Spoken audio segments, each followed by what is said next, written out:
MIP mga idol. Ayan ang sitwasyon.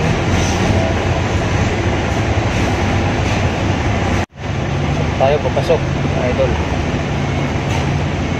Napila tayo. Nandito na tayo sa second lane. Galing tayo doon kanina sa dalawang linya na lang pala. Nandito tayo sa dalawang linya. Kanina galing tayo doon sa 10 linya. Ngayon nandito naman tayo. Ayan, 2 lane ang chassis. Katabi na natin yung mga container.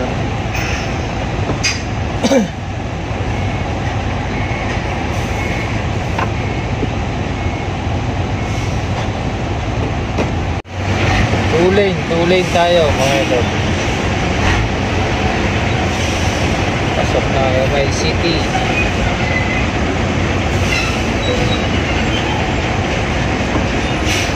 Chassis.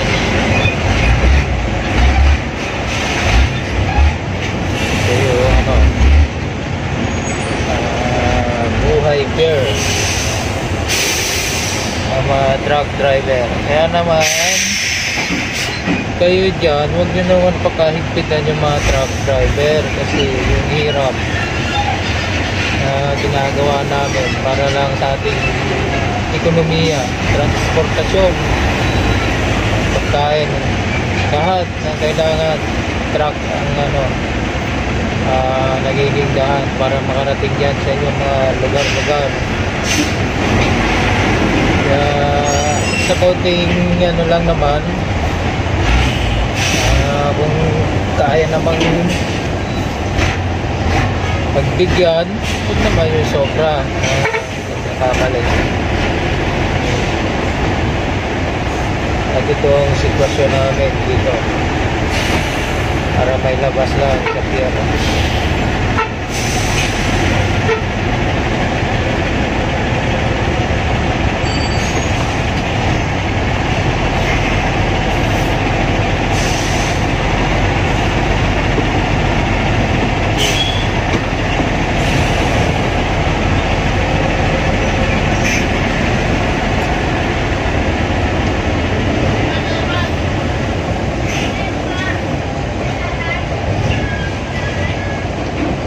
Cobra.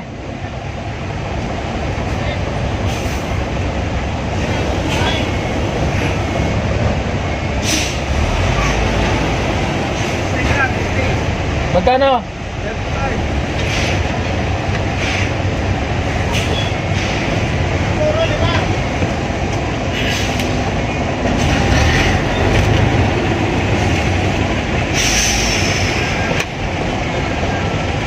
Mainit.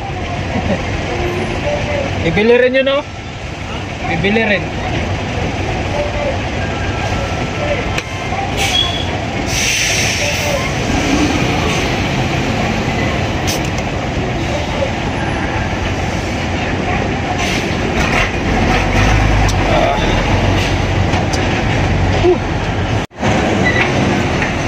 Minsan-minsan, idol, ikot tayo ng pinagbabawal sa ating katawan. Paminsan-minsan lang, huwag nating naaraw-arawin at pindado. Tubig ang pinakamaganda. Iinumin natin. Okay, nakatila pa rin ako dito sa Tulay. Papasok sa MI City.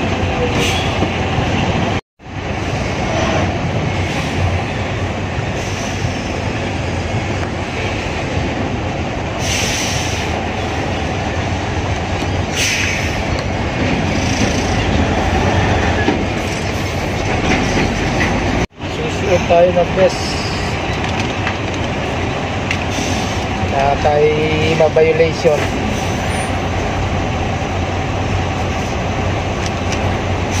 Mag-safety vest at saka pag mabababa ka ng truck, magsusuot ng hard hat, helmet. ilalagay ko lang dito sa may harapan para hindi ko malimutan mamaya. Kaya ko ibababa. Ganyan yung sitwasyon, mga idolo. Papasok ka ng pier kasi yung hirap namin dito sa larangan ng tracking dito sa pier. Talaga na lagi matatawaran.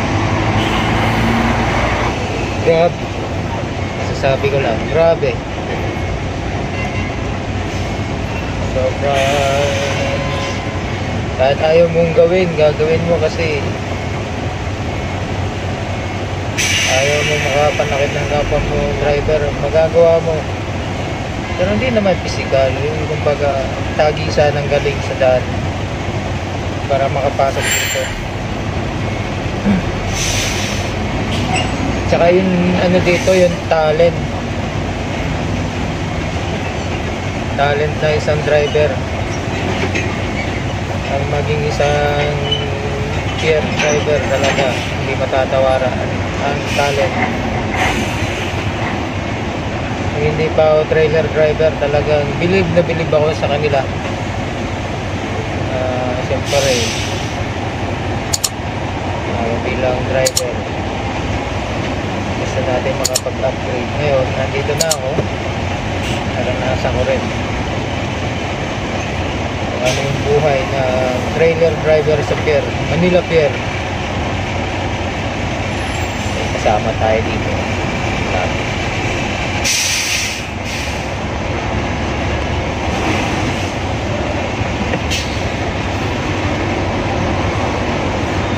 Alas 2 na! Alas 2 na! Ayos yan, pampalakas ng katawan. Itlog. Ako itlog at saka ito steak.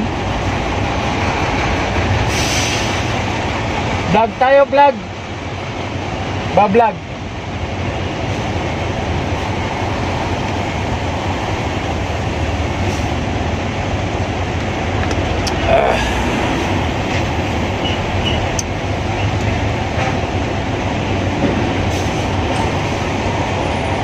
Sigaw, naipit si Gagaw. Oh, may sira doon sa gilid eh.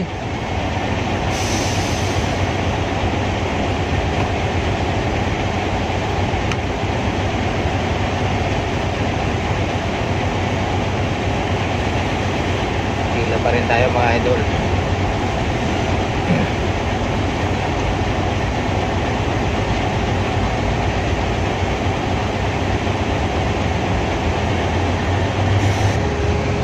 Malapit na tayo mga idol. Nandito na pala tayo sa bungad ng boat.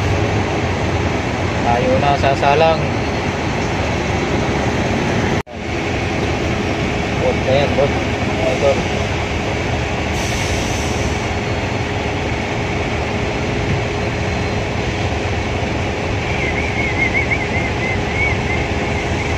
Okay, Amante.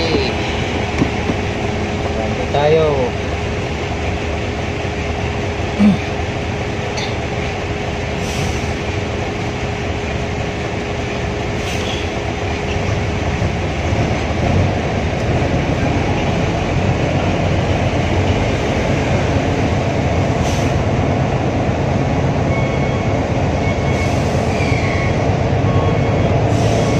Dahan-dahan lang dito mga idol pagpapasok ka ng boat. May iwasan ng violation.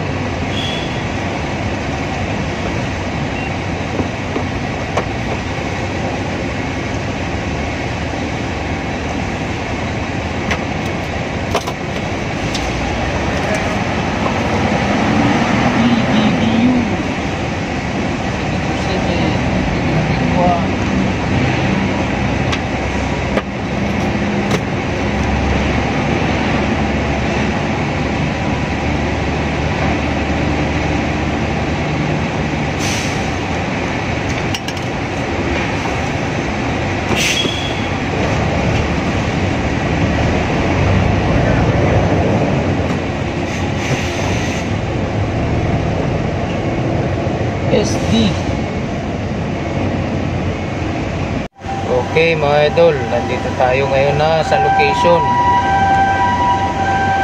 Pag tayo nilapitan agad ng RTG,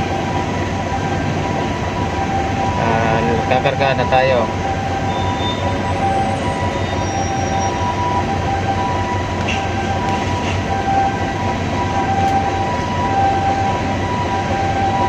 Tayo lang tayo kay RTG. Ulan-ulan. Nandun si RTG mga idol. Nakakargaan pa yata. Nakakargaan pa siya. Waiting lang tayo dito.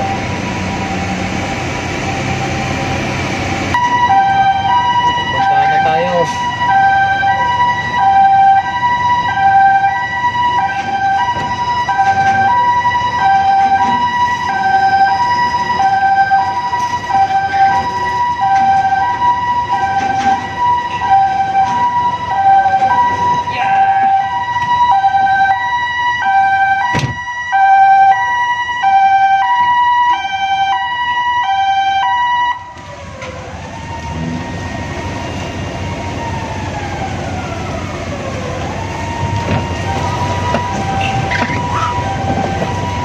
Ulan. Sabay ulan.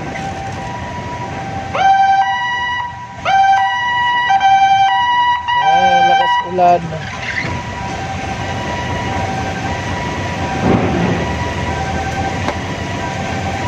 Kukunin na niya idol yung pangarga natin, container. Dito na tayo ni RTG. Diskarte naman dito mga idol. Abangan nyo yung pagbaba ng container kung anong gagawin nyo, kasi para tumama dun sa twist lock, kung atras or aabante kayo. Yun yung masabi ko dun sa mga nagbabalak mag trailer driver dito sa pier. Ganyan yung diskarte. May mga pa-video ako dito sa mga location, kaya may idea kayo. Kasi pag apprentice driver ka, hindi ka makakapasok dito sa loob. Solo mo lang magpasok dito. Maaari mo lang mapagtanungan kung hindi mo alam yung pupuntahan mo, mga kapwa driver na nandito sa loob ng pier. Pwede mo siyang parahin para magtanong kung saan yung location mo. Naabangan ko lang kung nandyan na yung container at bababa na. Kung atras ako or abante, titingnan ko. Kasi kailangan tumama yun sa twist lock. Pag nilock mo siya, kailangan mag-shoot yun sa butas.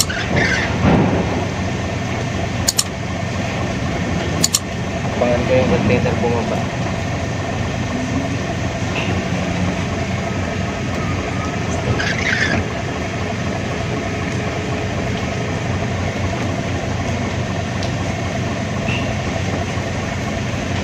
After nito mga idol, pag naikarga ko to, pupunta tayo dun sa X-ray area. Papakita ko sa inyo yung kung paano pumunta dun.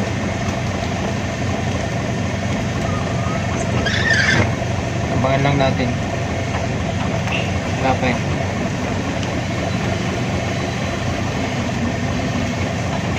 Ito at saka ito safety vest. Huwag nung kakalimutan suot pag nandito kayo sa loob. Pantalon, nakasapatos, para iwas violation.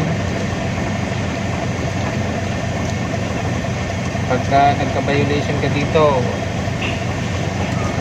pupunta ka na naman doon sa building nila para mag-seminar. Seminar ka ulit para malaman mo yung mga regulation dito sa loob.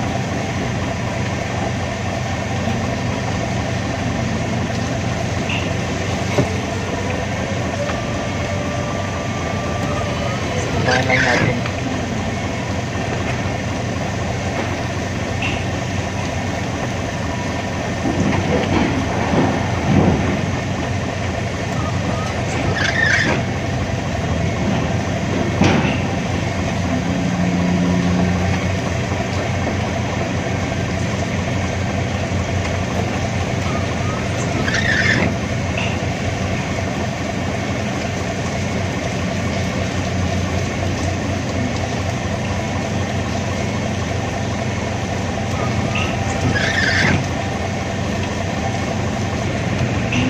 namin idol yung ano, container natin siguro pang ano nga, pinakailalim yung container natin na kukunin.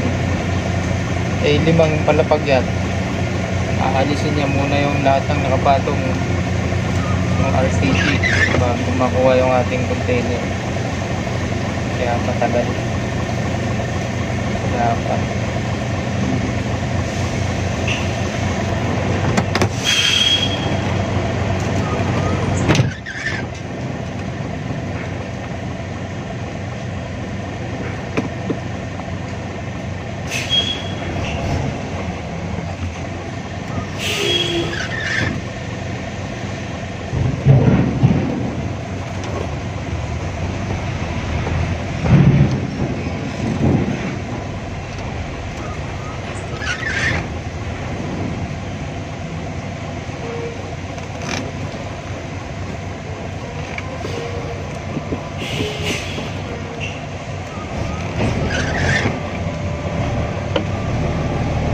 Okay mga idol, nakuha na karga na sa atin. Punta naman tayo doon sa location. Bago pala yun, nakita nyo kung nagsenyas na pa ganon para ano doon sa operator na RTG na okay na yung posisyon ng ano, container.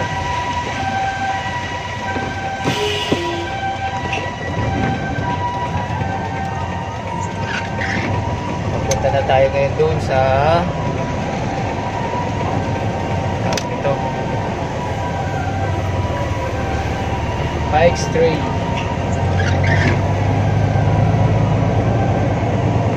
Okay, pakita ko yung kalsada mga idol. Yan, punta yun na Pikes Trail.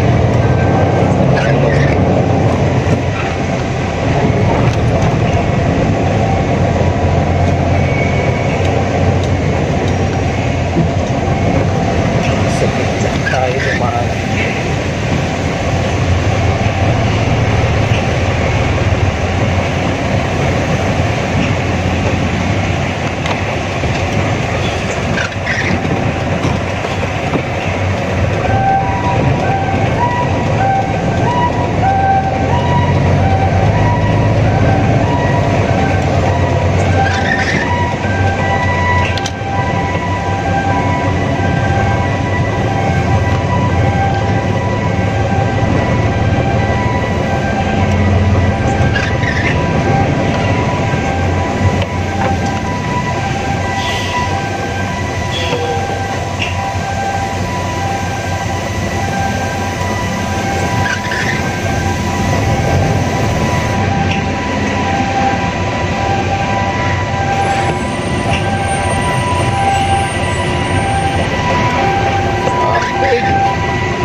singit. Ito na ang kailangan ng extra mga idol.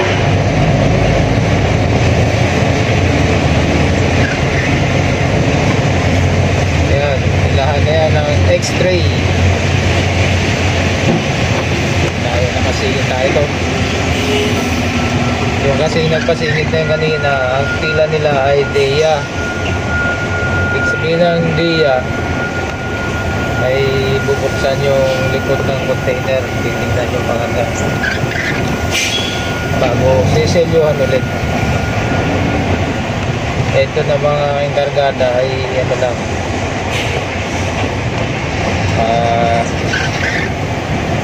X-ray lang.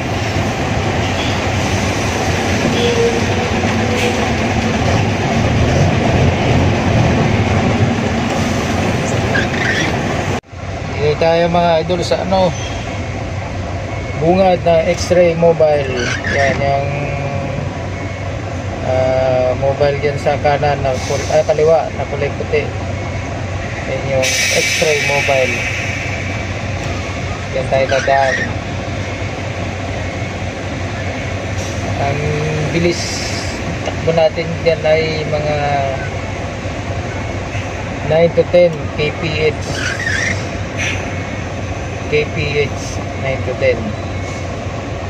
Hindi pwedeng mabagal, di rin naman pwedeng sobrang bilis. Yan, mabante tayo.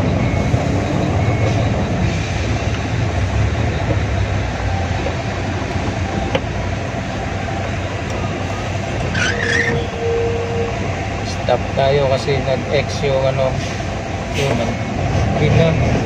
Takbo na rin tayo.